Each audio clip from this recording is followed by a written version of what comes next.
I thought I thought we were trying to build something, to fix things. I didn't know that while I was fighting to save our marriage, he was already with her. And now I'm left with nothing." Jane shook her head, her voice full of anger. "That bastard!" Mercy's hands shook as she stared at the legal documents spread across the table.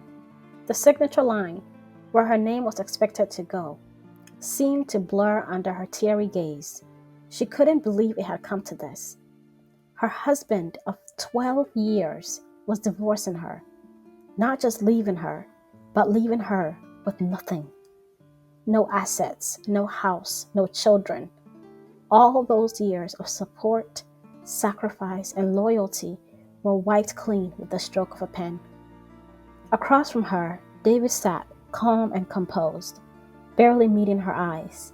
His lawyer, a man whose reputation alone was intimidating, spoke with cold efficiency.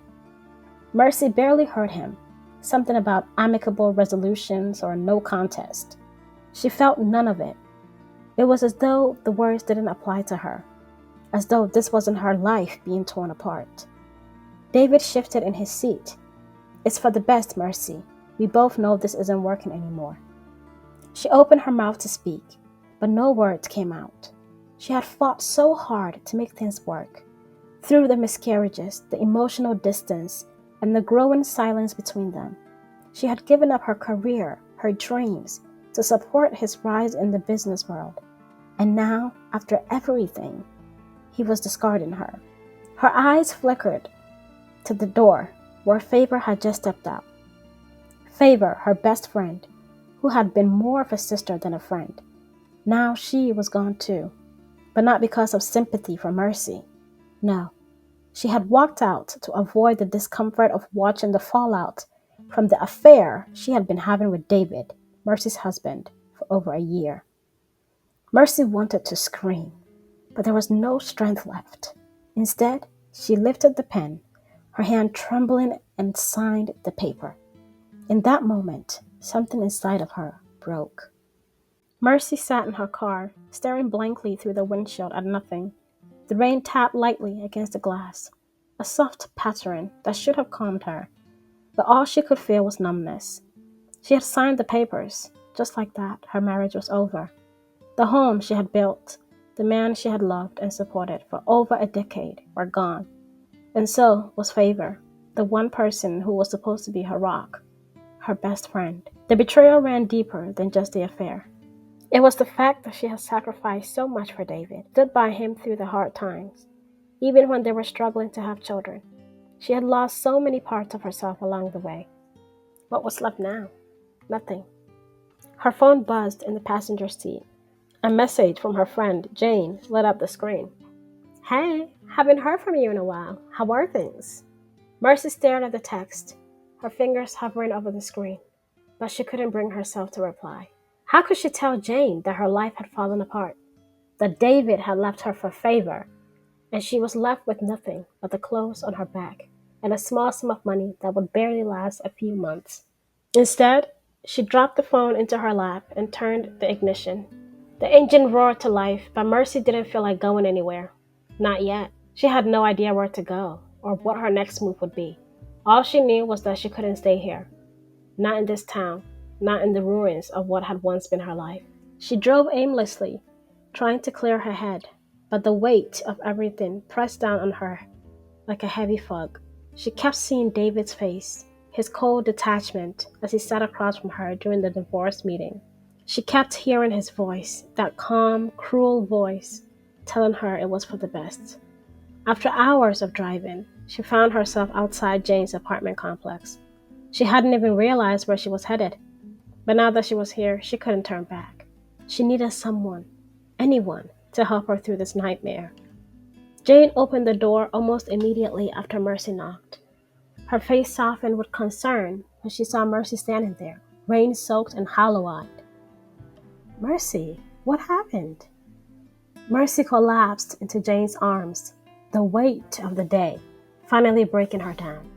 She cried long and hard, unable to stop the torrent of emotion that poured out of her. Jane led her inside, sat her down on the couch, and handed her a blanket. "Take your time. Whenever you're ready to talk, I'm here." Mercy took a deep breath, trying to steady herself, but the words tumbled out of her like a flood. "David, he's been having an affair with Favor for over a year.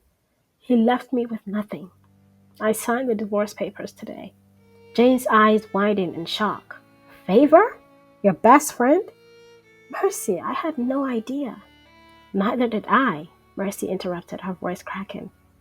I thought we were trying to build something, to fix things.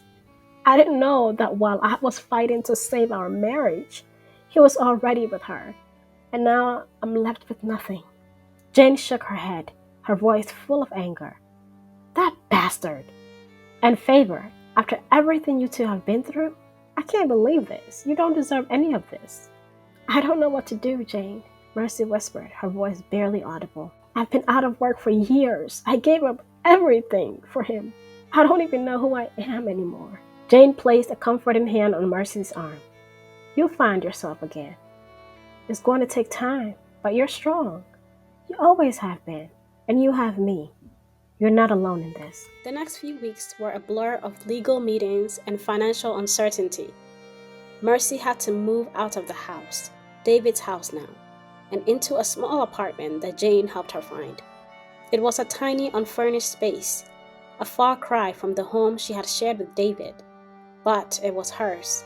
Money was tight. The small settlement she had gotten in the divorce barely covered rent and groceries.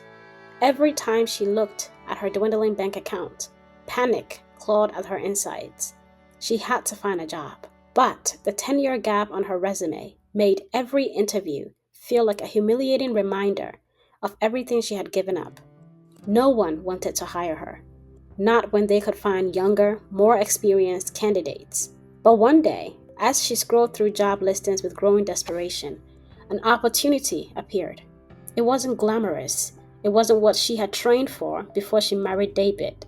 But it was something. A job as a personal assistant for a wealthy investment banker. The ad promised long hours and demanding work, but Mercy didn't care. She needed something, anything, to keep her afloat. When she arrived at the towering office building for the interview, Mercy felt out of place.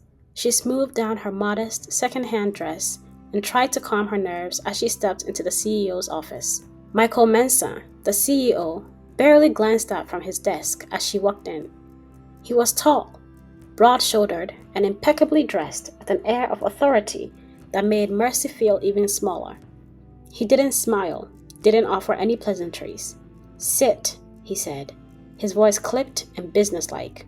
Mercy did as she was told, trying to ignore the way his cold gaze swept over her. She felt like she was being judged, evaluated, and found lacking all at once. "Your resume is thin," Michael said bluntly. "You haven't worked in years. Why should I hire you?" Mercy swallowed hard, fighting back the wave of insecurity that threatened to overwhelm her. "I know I've been out of work for a long time," she said quietly. "But I'm hardworking, organized, and dedicated. I'm willing to do whatever it takes." Michael raised an eyebrow, clearly unimpressed. "We'll see. You start tomorrow." The days blurred together as Mercy threw herself in her new job. Michael was demanding and exacting, rarely offering praise but quick to criticize. His standards were impossibly high, and more than once, Mercy found herself on the verge of tears after a particularly harsh reprimand. But she bit her tongue and kept working, determined not to let him see her falter. Despite the grueling hours, there was a strange comfort in the routine. Her mind stayed occupied, leaving little room for thoughts about David or the betrayal that had torn her life apart. At night, when she collapsed into bed, she was too exhausted to dwell on the past. But Michael was a difficult boss. He expected perfection, and his cold demeanor never wavered. Every day felt like a test, as if he was waiting for Mercy to fall, to fail. One afternoon, Mercy was meticulously organizing Michael's schedule when Anita rushed in, her face flushed with frustration. "Mr. Mensah needs these reports now, Mercy. He's in one of his moods." Mercy hurried to gather the document, her heart racing as she approached Michael's office. When she knocked on the door, she heard his sharp voice from inside. "Come in." She stepped in cautiously, holding the reports out in front of her. Michael glanced at them briefly before looking back at his computer screen, clearly dissatisfied. "You're late again," he muttered. Though Mercy had brought the papers as quickly as she could. "I'm sorry, Mr. Mensah. It won't happen again," she said quietly, hoping to avoid further conflict. For a moment, Michael said nothing. Then he glanced up, his eyes lingering on her. "See that it doesn't." Weeks passed, and Mercy gradually became more efficient in her role. She learned Michael's habits, his preferences, and his moods. She could anticipate what he needed before he asked, keeping his life in perfect order, even as he continued to maintain his distant and icy demeanor. But something was beginning to shift. Though Michael still held himself at a distance, Mercy noticed small changes in his behavior. He no longer barked orders as sharply, and once or twice she even caught him watching her as she worked. He would quickly look away when she noticed, but the shift was undeniable. One late evening, after a particularly long day of meetings, Mercy found herself alone in the office with Michael. The building was quiet, the usual hum of activity replaced by a heavy silence. As she was finishing tidying up his desk, Michael leaned back in his chair and let out a rare sigh of exhaustion. "Mercy," he said suddenly, startling her. He rarely used her name. "Yes, Mr. Mensah," she replied. He studied her for a moment, his expression softer than usual. "You've been doing good work lately." The words caught her off guard. It was the first time he had ever acknowledged her efforts. She smiled slightly, unsure of how to respond. "Thank you." Michael leaned forward, his elbows resting on the desk. For the first time, Mercy saw a hint of something human in his eyes. Something tired, perhaps even vulnerable. "I'm not an easy person to work for. I know that." Mercy hesitated. "You have high standards, Mr. Mensah, but I understand. You've worked hard to get where you are."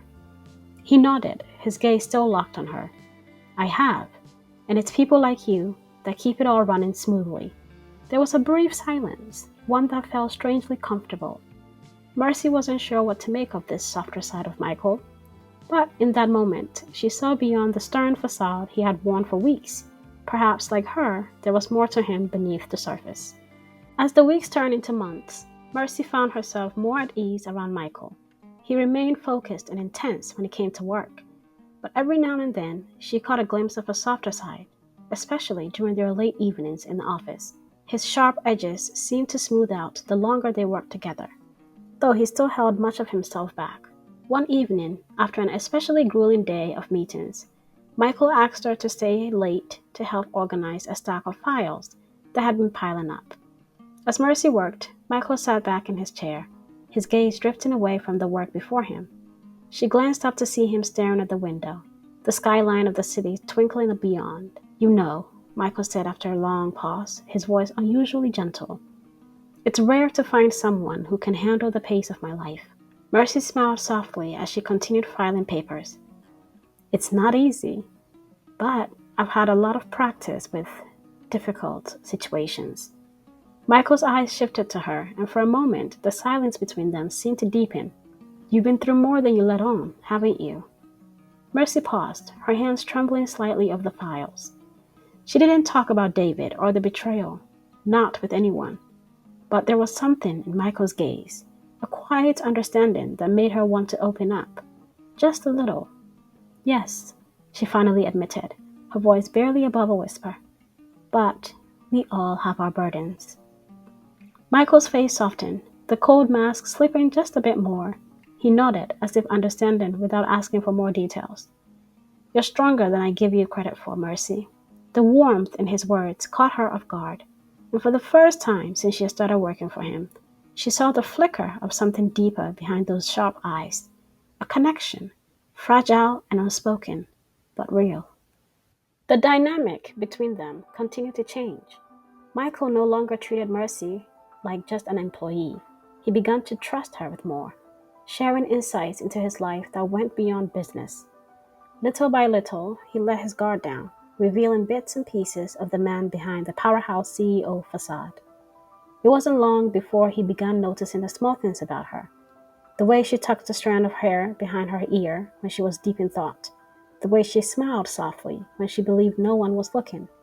Michael, the man who never let anyone in, found himself drawn to her warmth, her resilience, and the quiet strength she carried with her every day. One evening, after a particularly long day, Michael caught Mercy staring wistfully at the city skyline. He stood beside her, the quiet hum of the office the only sound between them. Without thinking, he reached out and gently touched her hand. Mercy froze, her breath catching in her throat as she looked up at him. There was no mistaking the intensity in his eyes, the silent admission that he had started to care for her in a way that went far beyond their professional relationship. "You deserve more than this," Michael said quietly, his voice laced with something deeper than his usual professionalism. Mercy looked up at him, her heart fluttering in a way she hadn't felt in years. But before she could speak, Michael turned away, retreating behind the walls he had carefully built, leaving her standing there, unsure of what had just passed between them. As time passed, Michael's attention to Mercy became more apparent. It started with small things: a cup of coffee waiting on her desk in the morning, a warm coat draped over her desk when he noticed she was cold. He began to leave thoughtful gestures, things that spoke of someone who was paying more attention than he let on. But one day, Michael took it a step further. Mercy arrived at work to find a small, exquisitely wrapped box on her desk. Inside was a delicate bracelet, elegant but understated, exactly her style. Her heart raced as she lifted it out of the box, her fingers trembling slightly as she admired the intricate craftsmanship. She looked up, and there was Michael, leaning casually against the doorframe of his office, his expression unreadable. "It's nothing," he said with a shrug, though his eyes told a different story. "I just noticed you don't wear much jewelry. I thought it might suit you." Mercy's breath caught in her throat. It wasn't just a gift. It was the fact that Michael, the man who had always kept his distance, had gone out of his way to do something so personal, so thoughtful. It was the first crack in his emotional armor, and she could feel the shift between them as he waited, just a little too long, for her response. "Thank you," she whispered, her voice soft. "It's beautiful." From that moment, their relationship began to change in ways Mercy couldn't deny. Michael's attention was no longer just professional. He found small ways to spoil her, thoughtful gifts and gestures that went beyond what a boss would do for an employee. He started taking her out to dinner, initially as a way to discuss work, but the conversations always drifted toward more personal topics. He would listen intently as she spoke, his cold exterior melting away as he leaned in closer, genuinely interested in what she had to say. One night, after a quiet dinner in an upscale restaurant, Michael walked Mercy to her car. The air between them buzzed with a tension that had been building for weeks. As they stood there, under the soft glow of the streetlights, Michael hesitated for a moment, then reached out and gently cupped her face in his hand. "You deserve to be treated like this," he whispered, his voice soft but filled with conviction. "And more." Before she could reply, he leaned down and kissed her, a slow, tender kiss that spoke of all the feelings he had kept hidden for so long. Mercy's heart soared as she melted into his embrace, the warmth of his lips easing away the last remnants of her pain and insecurity. In that moment, Mercy realized that this wasn't just a fleeting romance. This was something real, something she had never experienced before. Someone who saw her, who valued her, and who was willing to give her everything she had been missing for so long. Michael's transformation was slow but undeniable. The once cold and distant CEO now made it his mission to ensure Mercy knew just how much she meant to him. He spoiled her with attention in ways she had never expected. Handwritten notes left on her desk, gourmet lunches delivered just because he knew she hadn't eaten, and thoughtful, extravagant gifts that left her breathless. One evening, Mercy returned to her apartment after a long day to find a stunning bouquet of her favorite flowers, ones she had mentioned in passing weeks earlier, waiting at her door. Inside the card was a simple note. for no reason except you deserve to be surrounded by beauty. Signed, Michael. Mercy's heart fluttered as she pressed the card to her chest. He remembered the smallest details, things that no one else had ever taken the time to notice. But it wasn't just the gifts, it was the way Michael looked at her, like she was the most precious thing in his world. The way he listened so intently when she spoke, as if every word mattered. Michael's spoiling wasn't limited to gifts. He wanted to show Mercy what it meant to be truly cared for, cherished, and loved. One afternoon, he called her into his office, his usual stoic expression betraying a flicker of excitement. "Cancel your plans for the weekend," he said, his voice smooth but with a hint of something more.